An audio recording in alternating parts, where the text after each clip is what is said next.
Dearly beloved, we are gathered here today to join Toshi and Grace in the sacrament of holy matrimony.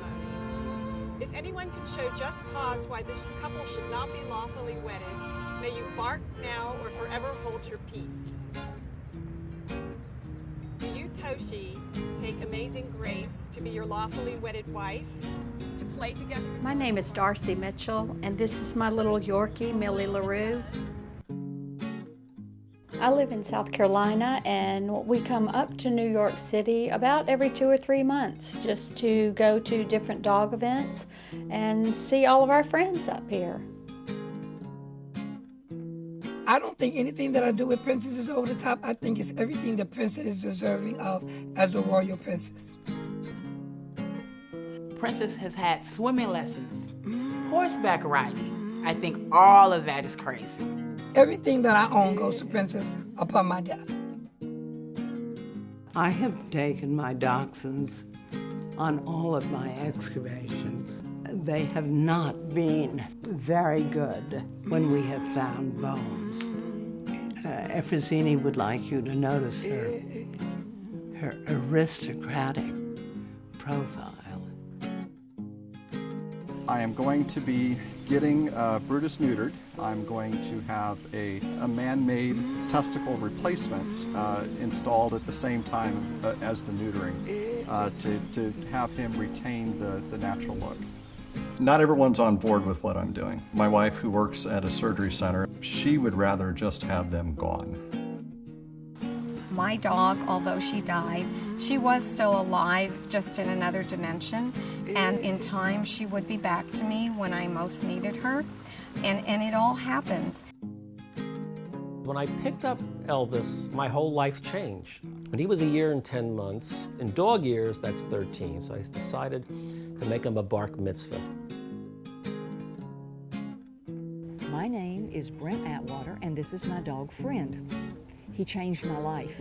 He was born with a bee on his bottom, and I had to learn about animal reincarnation.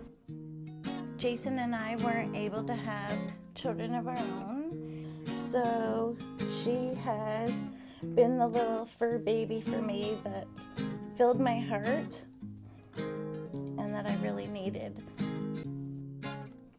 If Butler does come back in the form of a reincarnation, I hope he does come back as a dog, a lab. I'm reading this book about reincarnation, and I don't know how they can say to do this and it should work, and it's not working for me. I was a professional dog trainer. I've been training dogs since I was 15. And at the time, my wife and I were also competitive ballroom dancers. So it just seemed a natural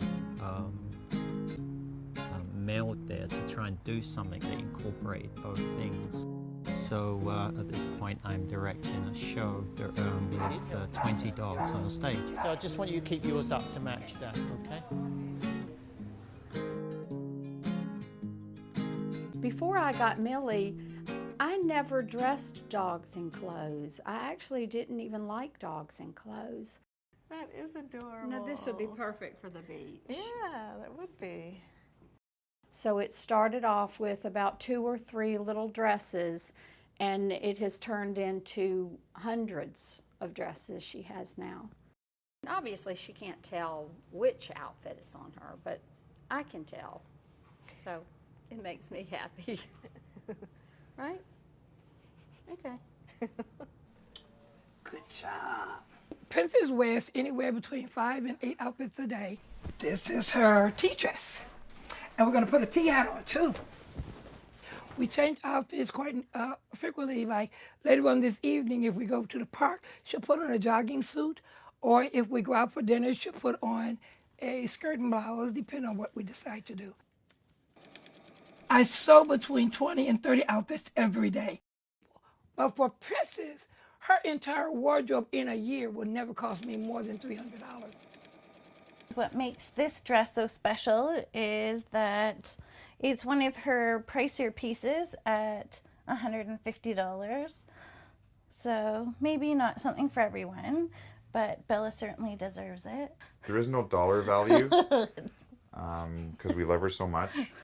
We don't have a budget where it comes to Bella, and if we don't have enough money for Bella, we just cut back on our own stuff. Most dog people will tell you they're looking for places you can bring your dog. So you look for events to bring your dog. So that's why they go to these doggy events. This is a handmade tallis. This is the prayer shawl. And the yarmulke came from the Museum of Jewish Heritage. So this is sort of the little memento of the whole affair of his bar mitzvah. So yes, he did what a 13-year-old bar mitzvah boy would do, a haftorah. We called it an arf Torah. So we had a candle lighting ceremony. We went to Chinatown in New York and bought little wind-up dog toys and put helium balloons on. So he had sort of an entourage of about 10 wind-up dogs came down the aisle first. And then he finally entered with his yarmulke and tallis. You know, after having a bar mitzvah, a lot of people say, what are you going to do next? You know, what can you do next? Well, he's a boy, so we can't have a sweet 16. So I guess the next rite of passage would be a wedding.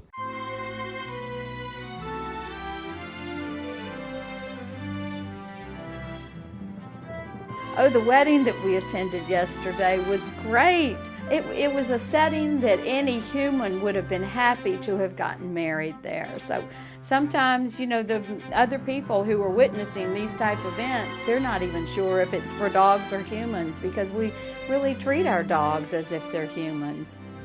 I think that it's more important if the dog is getting married that they really do have a relationship with the dog that they're marrying.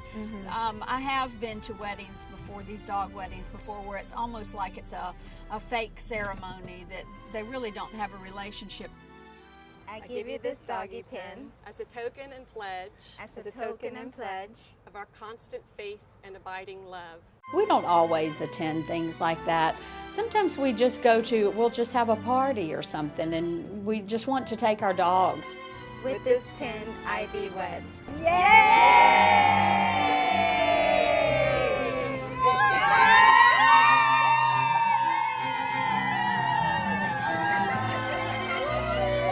It's the weirdest thing I've ever seen.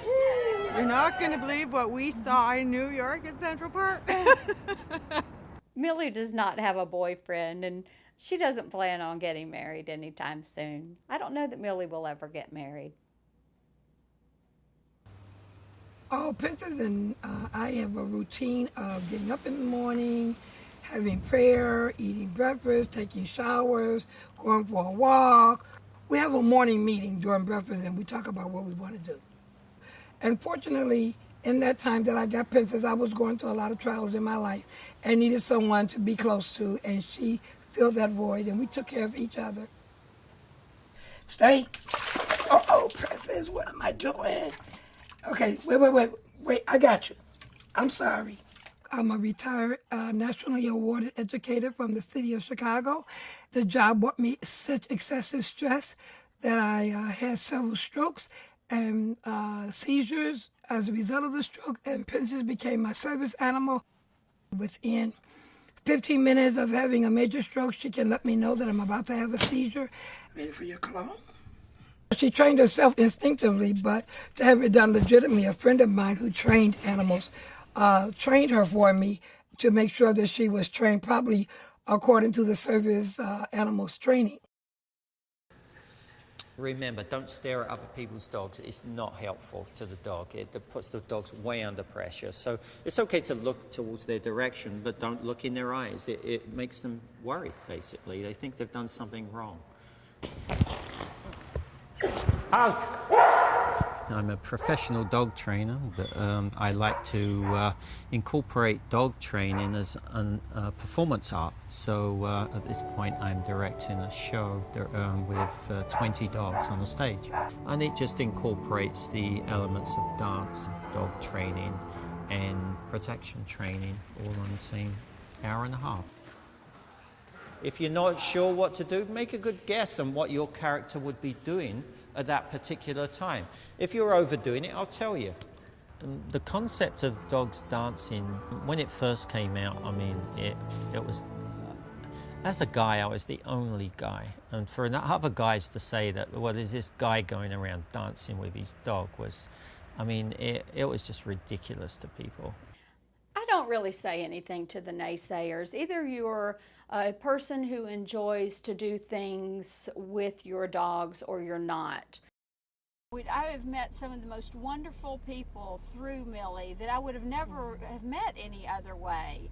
So it's not just about the animals. It's not about our pets. It's about the people that we've met through doing this. We do not have DOGA in South Carolina, so I'm really excited about taking this class. Hi, Deborah. See you. We're ready for DOGA. We're excited. Hi. This is Deborah. So breathe in fully and deeply, and exhale everything out. And then inhale for Om. Move it around very, very gently. It was not what I expected at all. I thought that it would be very easy going and you would just sit there with candles lit in a dim room. But there was a lot of stretching and burning of the muscles, and Millie was very upset because she's not used to seeing people laying around on the floor. So she was running from person to person, licking their face, trying to revive everyone. I think that she thought that everyone was injured. I don't know if the dog loves to be dressed up that much all the time and walk around in some of these fancy costumes. I could find more valuable things to do in my life than to be continually doing that. But for others, it's a hobby. And you know what? God love them, God bless them. I really love this outfit on Bella because it's so feminine and frilly and ruffly, and I tend to put her in one-piece outfits because it makes her more of a little girl for me. And all of these are baby clothes that I have cut up and put into little plastic bags. So if Princess needs a white dress, then I just go to the white cubicle and I'll just grab this bag, and everything I need, the ribbons, the bows, will be inside this one bag. Yeah. See, now I got on my ladybug dress. Now we're ready for lunch. Princess eats homemade gourmet meals every day, and this one is lamb with carrots and sweet potatoes and corn and string beans. She's not acting like a lady. Every girl has to have beautiful lingerie. These are Princess panty and bra set. Millie's little outfit is a little pale pink lace lingerie number with little pink garter belts. I mean, if this isn't sexy for a dog, I mean, what is? Good thing that lace stretches, Millie.